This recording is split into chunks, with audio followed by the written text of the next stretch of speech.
नमस्कार साथियों। आज के इस वीडियो में हम भाषा एकमात्र अनंत है काव्य खंड के पहले कविता की व्याख्या करेंगे, जिसके लेखक अशोक वाजपेयी जी हैं। याद रहे, इसको सबसे पहले आपको अच्छी तरीके से पढ़ना है, फिर इसके बाद संदर्भ व्याख्या करना है। आपकी जानकारी के लिए बता दें, कुछ लोग करते क्या हैं, इनको अच्छी तरीके से पढ़ते नहीं हैं, फिर लिखने में कुछ ना कुछ गड़बड़ कर देते हैं और वहाँ पर उनके नंबर माइनस हो जाते हैं। और फिर वो कहते हैं कि हमने बहुत ही अच्छी तरीके से लिखा था, लेकिन हमारे कविता की व्याख्या में हमारे नंबर माइनस हो गए। देखिए, होता क्या है कि कुछ लोग इसकी व्याख्या करने के टाइम कुछ ना कुछ गलती कर देते हैं, जिससे उनके नंबर माइनस हो जाते हैं। देखिए, ये जो व्याख्या है, कविता की हो या किसी भी काव्यखंड की व्याख्या आप कर रहे हो, आपको 4 से 6 नंबर दिए जाते हैं। और अगर इतने नंबर का प्रश्न है तो वहाँ पर आपको कुछ ना कुछ तो लिखना ही होगा। देखिए, जब निबंध लिखने को पूछता है तो वहाँ पर कम से कम 500 शब्द लिखे जाते हैं, तब जाके आपको 6 नंबर दिए जाते हैं। और यहाँ पर आपको सिर्फ 3-4 हेडिंग्स के ही 4 नंबर दिए जाते हैं, जिनमें बहुत ही थोड़ा सा लिखना होता है। इसलिए आपको बहुत ही अच्छी तरीके से लिखना है, साफ साफ राइटिंग में लिखना है और इसको अच्छी तरीके से इसकी संदर्भ व्याख्या करना है। कोई भी गलती इसमें संदर्भ में तो बिल्कुल भी नहीं करना है। तो चलिए, सबसे पहले हम इस कविता को पढ़ते हैं और फिर इसके बाद हम इसकी संदर्भ व्याख्या करेंगे। देखिए, इसकी व्याख्या करने के लिए सबसे पहले आपको संदर्भ लिखना होता है, इसके बाद इसका प्रसंग लिखना होता है, फिर इसके बाद इसकी व्याख्या और इसके बाद इसका लास्ट काव्यगत सौंदर्य। इन चारों हेडिंग्स को आपको बहुत ही अच्छी तरीके से वहाँ पर याद करके लिखना है, कोई भी गलती नहीं करना है। जैसा कि यहाँ पर प्रश्न 1 करके कविता की लाइनें हैं। फूल झरता है, फूल शब्द नहीं, बच्चा गेंद उछालता है सदियों के पार, लोकती है उसे एक बच्ची। कुछ इस तरीके की ये कविता है, जिसकी हमें संदर्भ सहित व्याख्या करनी है, जिसके लिए हम सबसे पहले यहाँ पर उत्तर हेडिंग डालेंगे और इसके बाद हम इसकी संदर्भ सहित व्याख्या करेंगे। लेकिन इससे पहले आपकी जानकारी के लिए बता दें कि जब आपको वहाँ पर प्रश्न पत्र मिलेगा तो होता क्या है कि हर बार आपको काव्यखंड हो या गद्यखंड हो, दोनों में 2 गद्यांश दिए जाते हैं, जिसमें से आपका एक की रेखांकित अंश की व्याख्या या एक काव्यखंड की संदर्भ व्याख्या करनी होती है। तो आप ये काव्यखंड है तो इसमें से पहले की करेंगे या दूसरे की करेंगे, इसके लिए आपको करना क्या है, सबसे पहले आप जब व्याख्या करना स्टार्ट करेंगे तो सबसे पहले आपको उत्तर हेडिंग डालना है। इसके बाद यदि आप पहले की कर रहे हैं तो पॉइंट 1 और दूसरे की कर रहे हैं तो पॉइंट 2 डाल के शुरुआती के 2 शब्द और फिर डॉट डॉट डॉट करके लास्ट के 2 शब्द लिख देने हैं। इससे होता क्या है, कॉपी चेक करने वाले को ये आसानी से पता चल जाता है कि आपने किस खंड काव्य की व्याख्या की है। जिससे होता क्या है, उसको आसानी होती है और आपको अच्छी तरीके से नंबर मिलते जाते हैं। याद रहे, इसको अच्छी तरीके से लिखने के बाद आपको नीचे हेडिंग डालना है संदर्भ, और संदर्भ में यहाँ पर हम लिखेंगे प्रस्तुत पंक्तियाँ हमारी पाठ्यपुस्तक हिंदी के काव्यखंड में संकलित भाषा एकमात्र अनंत है शीर्षक कविता से उद्धृत है। इन पंक्तियों के रचयिता श्री अशोक वाजपेयी जी हैं। इसके अलावा यह कविता उनके तिनका तिनका नामक काव्य संग्रह से ली गई है। ये हो जाएगा हमारा संदर्भ लिखने का सही तरीका। इसके अलावा संदर्भ लिखते समय आपको इस बात का हमेशा ध्यान रखना है कि रचयिता का नाम और काव्यखंड का नाम, इन दोनों के नाम को आपको काले पेन से लिखना है, ताकि कॉपी चेक करने वाले की नज़र सबसे पहले इस पर पड़ जाए। ठीक है, यहाँ पर संदर्भ को अच्छी तरीके से लिखने के बाद आपको नीचे हेडिंग डालनी है प्रसंग, और प्रसंग में यहाँ पर हम लिखेंगे प्रस्तुत पंक्तियों में कवि भाषा की विशेषता का वर्णन कर रहा है। उसका कहना यह है कि सब कुछ समाप्त हो सकता है, लेकिन भाषा का अस्तित्व सदैव विद्यमान रहेगा।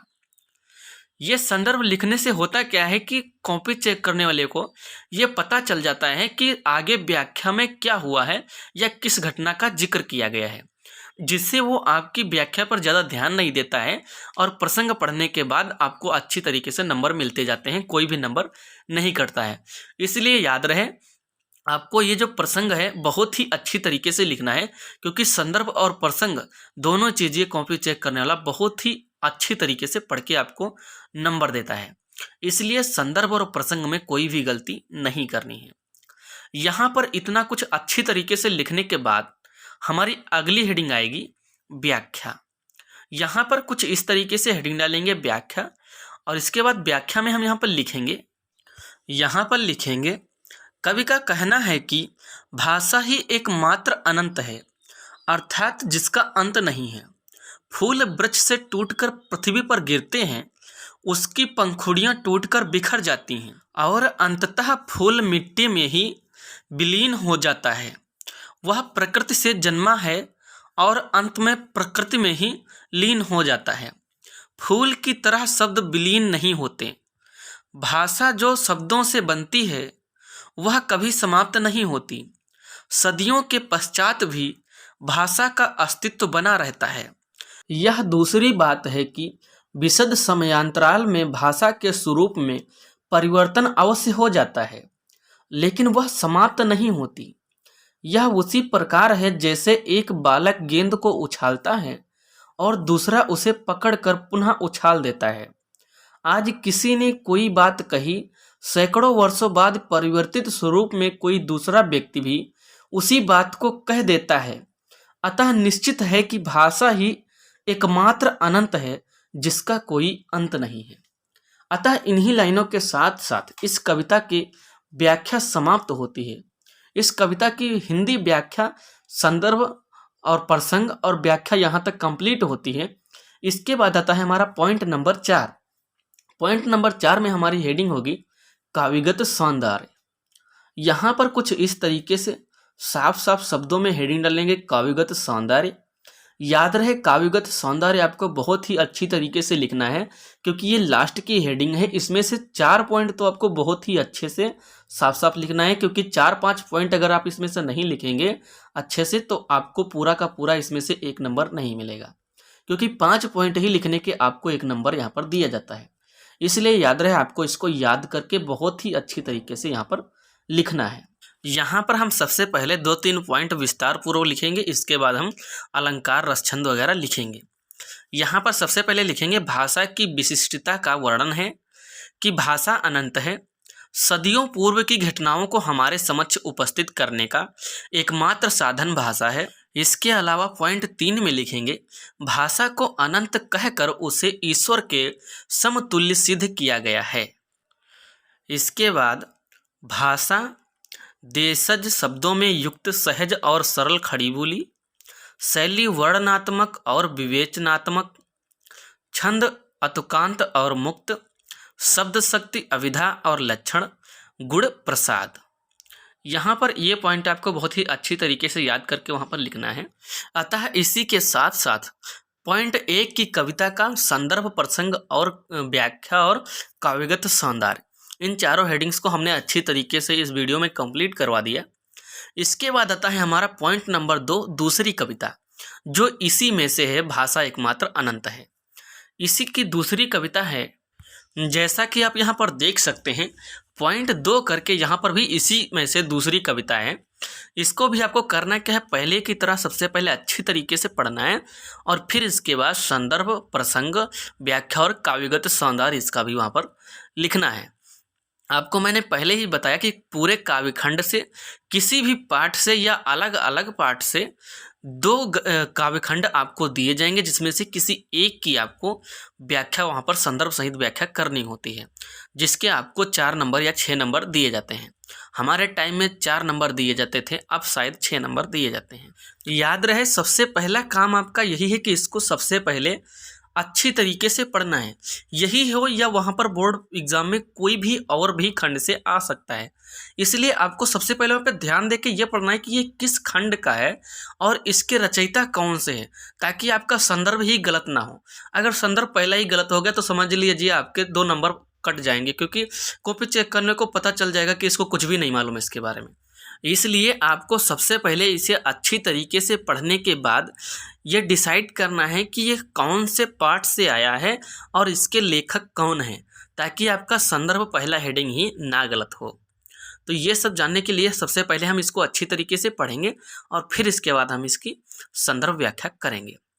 तो जैसा कि आप यहाँ पर देख सकते हैं, प्रश्न 2 करके दिया है, बूढ़ा गाता है एक पद, दोहराता है दूसरा बूढ़ा, भूगोल और इतिहास से परे किसी दालान में बैठा हुआ, न बच्चा रहेगा न बूढ़ा। ना गेंद ना फूल ना दालान रहेंगे, फिर भी शब्द भाषा एकमात्र अनंत है। कुछ इस तरीके की ये कविता है। इसकी आपको संदर्भ सहित व्याख्या अच्छी तरीके से करना है। तो यहाँ पर इसको हम सबसे पहले अच्छी तरीके से पढ़ने के बाद सबसे पहले हम उत्तर हेडिंग डालेंगे। यहाँ पर उत्तर हेडिंग डालने के बाद हम सबसे पहले आपकी जानकारी के लिए बता दें, चाहे गद्य खंड हो या काव्य खंड हो, दोनों में ही आपको 2 गद्यांश या 2 कविताएं दी जाएंगी, जिसमें से आपको किसी एक की ही गद्यांश की संदर्भ व्याख्या करनी होती है। तो होता क्या है, जैसे पहला 1 पॉइंट दिया, इसके बाद यह लगा के आर लगा के दूसरा पॉइंट होगा। तो कॉपी चेक करने वाले को ये कैसे पता चलेगा कि आपने किसका किया है, पहले का किया है या दूसरे का किया है। तो इसके लिए आपको करना क्या है, सबसे पहले उत्तर हेडिंग डालना है। इसके बाद जिस गद्यांश की आप कर रहे हैं, ये की कर रहे हैं, तो पॉइंट 1 डालने के बाद आपको शुरुआती के 2 अक्षर और फिर डॉट डॉट डॉट और लास्ट के 2 अक्षर। अगर आप दूसरे की कर रहे हैं तो पॉइंट 2 डाल के शुरुआत के 2 अक्षर और इसके बाद डॉट डॉट डॉट करके लास्ट के 2 अक्षर आपको वहाँ पर लिख देने हैं। इससे होता है क्या है कि कॉपी चेक करने वाले को इस बात का पता चल जाता है कि आपने कौन से गद्यांश की या कौन से काव्यखंड की आपने संदर्भ व्याख्या की है। इससे होता क्या है, कॉपी चेक करने वाले को ये अच्छे से समझ में आ जाता है तुरंत कि आपने कौन से काव्यखंड की व्याख्या की है, और वो आपका IQ लेवल भी समझता है और इससे आपको अच्छे से नंबर देता चला जाता है।